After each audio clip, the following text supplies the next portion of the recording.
ప్రియమైనటువంటి దేవుని బిడ్డలారా, ఎవరినైనా మనము తల్లిదండ్రులుగా ఒకవేళ హెచ్చరించినా, సేవకులుగా మనం గద్దించినా, ఆ గద్దింపులు పొందినటువంటి వారికి ఇష్టంగా ఉండదు.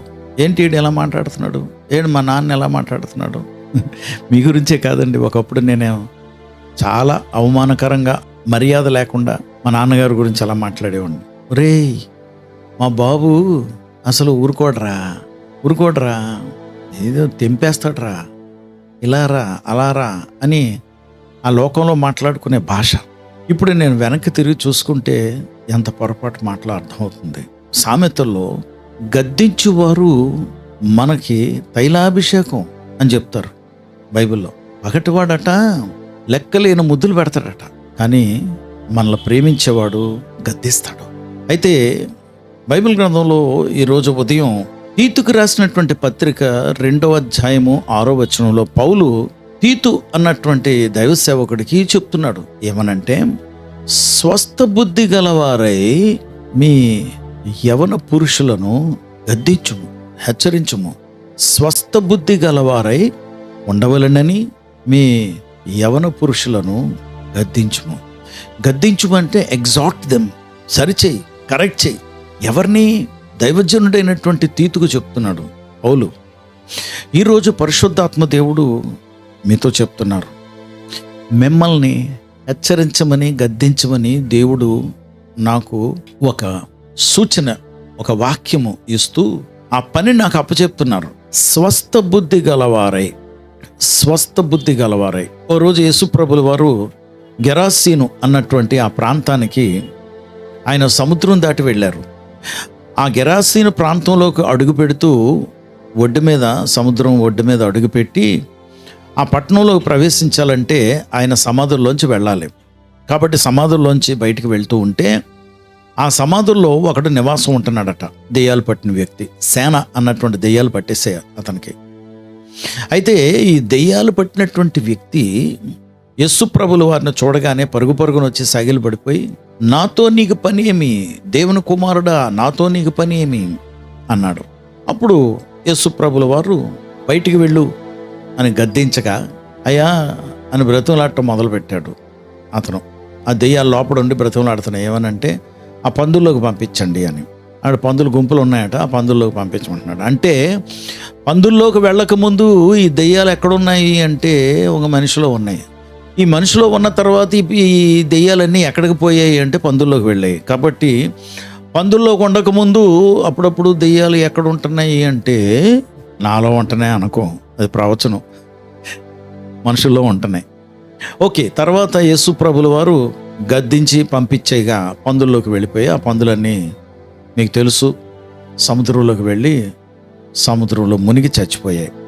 ఇతను బాగుపడిపోయాడు, దెయ్యాలన్నీ పోయాయి కదా. కాబట్టి మంచి వస్త్రాలు వేసుకుని స్నానం చేసి చక్కగా ఏం చేసి వస్త్రాలు వేయకముందు స్నానం చేసి మంచి వస్త్రాలు వేసుకుని ఎక్కడ కూర్చున్నాడంటే, స్వస్థ బుద్ధి గలవాడై యేసు ప్రభుల వారి దగ్గర పాదాల దగ్గర కూర్చుని ఆయన చెప్పిన మాటలు వింటున్నాడట. ఇప్పుడు యేసు ప్రభు వారు పాదాల దగ్గర కూర్చున్న మాటలు వింటున్నవాడు ఒకప్పుడు దెయ్యాలు పట్టినవాడు. ఇప్పుడు ఎలాగున్నాడు? స్వస్థ బుద్ధి గలవాడై చక్కగా తయారయ్యి మంచి వస్త్రాలు వేసుకుని కూర్చునున్నాడు, మాటలు వింటున్నాడు. నువ్వు దేవుని మాటలు వినటానికి కూర్చున్నావు కానీ స్వస్థ బుద్ధి గలవాడై ఉన్నావా అంటే సౌండ్ మైండ్, మంచి మనస్సు కలిగి ఉన్నావా? దేవుని మాటలు ఆలకిస్తున్నావా? హెచ్చరించుము. ఎవరికి? యవన పురుషులకి. అదేంటో కానీ ఈ హెచ్చరిక ఎవరికి? యవన పురుషులకి, యవన స్త్రీలకు కాదు, యవన పురుషులకి, పెళ్ళైన స్త్రీలకు కాదు, వివాహం చేసుకున్న పెద్దలకు కాదు, మగవారికి కాదు. ఎందుకు వాళ్ళకి కాదు? ఎందుకంటే నన్ను క్షమించండి, దేవుడు కూడా ఇంకా అని విడిచిపెట్టేశాడా అంటే అంత బరి తెగించి బ్రతుకులా ఏమో నాకు తెలియదు, అది మీరు వెతుక్కోండి మీ జీవితాలు. కానీ యవన పురుషులను హెచ్చరించుము అంటే వారి పట్ల దేవుడికి ఉద్దేశం ఉంది. There is a plan and a purpose for your life. నీ జీవితం గురించి ఆయన ఉద్దేశం కలుగున్నాడు. వింటున్నావా? 5 నిమిషాలు నీ పాదాలు స్థిరంగా ఉండవు. ఈ రోజు నువ్వు ప్రారంభించింది రేపు మళ్ళా చెయ్యవు. నువ్వు రేపు మళ్ళా ఏమవుతుందో తెలియదు, తిరగబడతావు. నీ ప్లాన్ అంతా మారిపోద్ది. నీవు ఒక 2 నెలల క్రితం చేసే పని ఈరోజు చేయగలుగుతున్నావా? చేస్తున్నావా?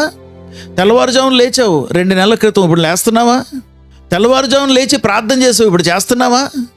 నో. ఏం మార్పు వచ్చింది? స్వస్థ బుద్ధి లేదు, ఏకాగ్రత లేదు, దెర్ ఇస్ నో కాన్సన్ట్రేషన్.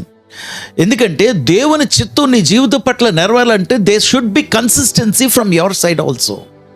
నీ వైపు నుండి కూడా కన్సిస్టెన్సీ ఉండాలంటే చేసిన దాన్ని పట్టు వదలకుండా, పట్టుకుని విడిచిపెట్టకుండా ఉండగలగాలి. దేవుడికి ఎప్పుడూ కన్సిస్టెన్సీ ఉంటుంది, ఆయన ఎప్పుడూ విడిచిపెట్టడు.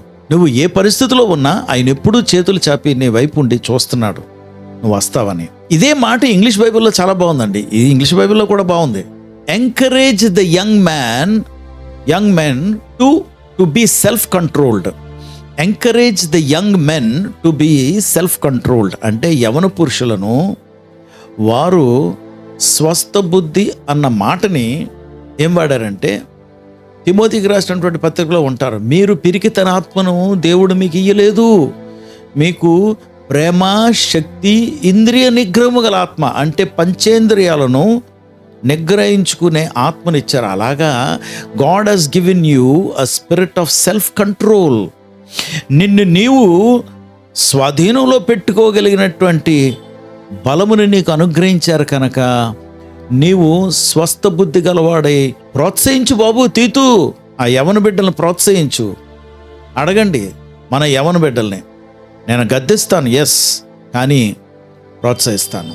యవన బిడ్డలు నా దగ్గర ఉన్నటువంటి 2-3 ఏమీ లేదు, ఒట్టినే రండి ఎక్కడికైనా వెళ్దామని తీసుకుని వాళ్ళని ఐస్ క్రీమ్ షాప్కి తీసుకెళ్ళి ఐస్ క్రీమ్ ఇప్పించిన రోజులు నాకు తెలుసు.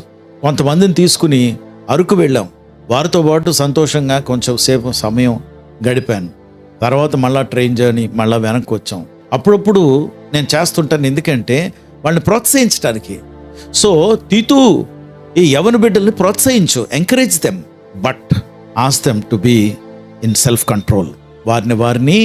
వారు స్వాధీనపరుచుకుని ముందుకు వెళ్ళటానికి గద్దించు, హెచ్చరించు, ప్రోత్సహించు. పరిశుద్ధుడా ప్రభా, నీకు వందనాలు, స్తోత్రాలు. తల్లిదండ్రులుగా మేము మా యవన బిడ్డలను మేము ప్రోత్సహించాం, గద్దిస్తాం, తిడతాం. నువ్వు పనికిరాని వెదవరా, నువ్వు ఇలాంటోడువురా, అలాంటోడువురా, నువ్వు పనికిరావురా, నువ్వు చదవవురా, నీకు నష్టం కలుగుతుందిరా, నేను చూస్తాను లేరా, నువ్వు పాడైపోతావు, నువ్వు చెడిపోయిన వాడివి, ఇలాంటి మాటలు ఎక్కువ శాపనార్థాలు పలుకుతుంటాం. మమ్మల్ని క్షమించండి. ఇంగ్లీష్ బైబిల్లో డోంట్ ఎంబిట్టర్ యువర్ చిల్డ్రన్ అని ఉంది ప్రభా. అంటే నీ బిడ్డలను చేదు మనస్సు కలిగినటువంటి వారుగా ఉండటానికి నువ్వు చేయకు, నువ్వు అలా మాట్లాడుకు, అలా తిట్టుకు అని ఉంది ప్రభా. కానీ ఏంటో ఆ పిల్లలకి మనశ్శాంతి లేకుండా మేము బ్రతకనిస్తాం. ఇంటికి వస్తే నరకంరా బాబు అనుకునేటట్టు తల్లిదండ్రులుగా మేమే మా మాటల చేత వారిని నిరుత్సాహపరుస్తాం. మమ్మల్ని క్షమించండి ప్రభా. నాయన, తీతుతో నువ్వు చెప్పావు, ఎంకరేజ్ తెమ్మని చెప్పావు. ఈరోజు నా బిడ్డలను నేను ప్రోత్సహిస్తున్నాను. నాకు జ్ఞాపకం ఉంది ప్రభా, నా పిల్లలకి నేను చెప్పాను, మీరు ఏ తప్పు చేసినా నా దగ్గరికి వచ్చి, డాడీ ఇలా తప్పు చేశాను డాడీ, పొరపాటు అయిపోయింది అని మీరు చెప్పండి, నేను ఎప్పుడూ మీ పక్కన నిలబడతానని చెప్పాను.